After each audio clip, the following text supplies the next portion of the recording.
Hello guys, आज हम लोग बात करेंगे जो इंडियन पॉलिटी है उसमें मौलिक अधिकार जो टॉपिक है ये ऑलमोस्ट सभी एग्ज़ाम्स में आता है, काफ़ी इंपॉर्टेंट टॉपिक है। तो आज हम इस पे बात करेंगे। अब मौलिक अधिकार में काफ़ी सारे जो होते हैं एक्ट्स लिखे होते हैं, तो इनको याद करने के लिए सबसे पहले देखो मैंने ये एक लिस्ट बनाई हुई है, ठीक है। इसमें ज़्यादा कुछ एक्सप्लेन नहीं किया हुआ, सिर्फ अनुच्छेद लिख के उसका मैंने की पॉइंट लिखा हुआ है कि मेजरली इस अनुच्छेद में आता क्या है। तो इसकी ये पूरी लिस्ट बनी हुई है। इससे हमें क्या हेल्प होएगी कि सबसे पहले अपने ये याद करेंगे कि किस अनुच्छेद में आ क्या रहा है, ठीक है। जैसे 12 से लेके 35 तक अपने सबसे पहले मेजरली ये याद कर लेंगे, अपने को इसके की पॉइंट्स याद होंगे। इसके बाद में अपने क्या करेंगे, जो इनकी लंबी लंबी लाइन्स है या जो लैंग्वेज के माध्यम से होता है वो चीज़ें फिर अपने को याद होंगी। जब अपने को पहले डिफरेंस ही नहीं पता होएगा तो अपने बहुत ज़्यादा कंफ्यूज होएंगे, क्योंकि एकदम से जब अपने स्टार्टिंग करते हैं तो इतनी बड़ी बड़ी लाइन्स हमें याद नहीं हो पाती है।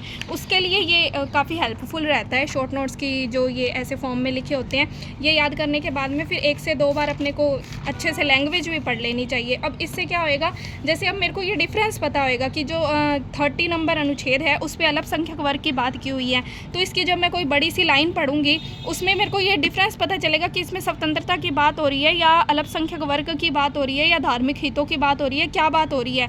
ये काफ़ी डिफरेंस करने में अपने को हेल्प होएगी जब अपने की पॉइंट्स क्लियर होएंगे कि इस अनुच्छेद में ये आ रहा है। तो ये तो काफ़ी हेल्पफुल रहता ही है। अपने को एक मैप बनाने के लिए एक रोड मैप बना सकते हैं अपने इसके माध्यम से, ठीक है।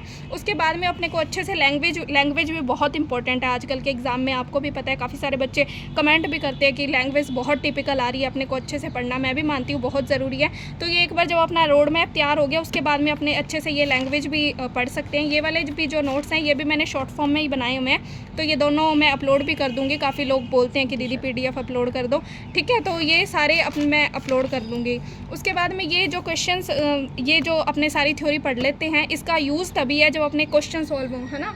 तो इसके लिए मैं प्रैक्टिस करती हूँ ये बुक के माध्यम से, ठीक है। जैसे मैंने ये टॉपिक पढ़ लिया तो ये मेरे पास ये दिशा वाली बुक है, इसमें पूरा एक्सप्लेनेशन के साथ दिया होता है, तो मेरे को काफ़ी अच्छी लगती है, ठीक है। अब ये मूल अधिकार जो टॉपिक है एक बार हम लोगों ने अच्छे से पढ़ लिया है, उसके बाद में अपने क्वेश्चन देख सकते हैं, साथ में इसके अंदर एक्सप्लेनेशन भी दी हुई है, तो अपने क्लियर भी कर सकते हैं। तो टॉपिक पढ़ने के बाद में क्वेश्चन करना काफ़ी बेटर रहता है। अब ये क्वेश्चन करने के बाद में अपने को ये रियलाइज़ हो जाता है कि कौन से पॉइंट अपने से सॉल्व हो रहे हैं और कौन से नहीं हो रहे। फिर अपने दोबारा भी रिवीजन कर सकते हैं, प्लस अपने इनमें इन्हांस भी कर सकते हैं। जैसे अपने को कुछ और फैक्ट, जैसे मेरे को कुछ मिलता है तो मैं ऐसे पेंसिल से ऐड कर देती हूँ, ऐसे आप लोग भी कर सकते हो, तो ठीक है। और परचेज़ वाला सिस्टम इसमें कोई भी नहीं है। जैसे ही मेरा कोई भी टॉपिक कंप्लीट होता है मैं अपने चैनल पे अपलोड कर देती हूँ, तो ये भी मैं 1-2 दिन में अपलोड कर दूँगी। और आगे भी कोई भी जो नोट्स होंगे मेरे, मैं वीडियो बना लूँगी और उसको भी मैं अपलोड कर दूँगी। सो या that's it, hope it helps. Thank you so much.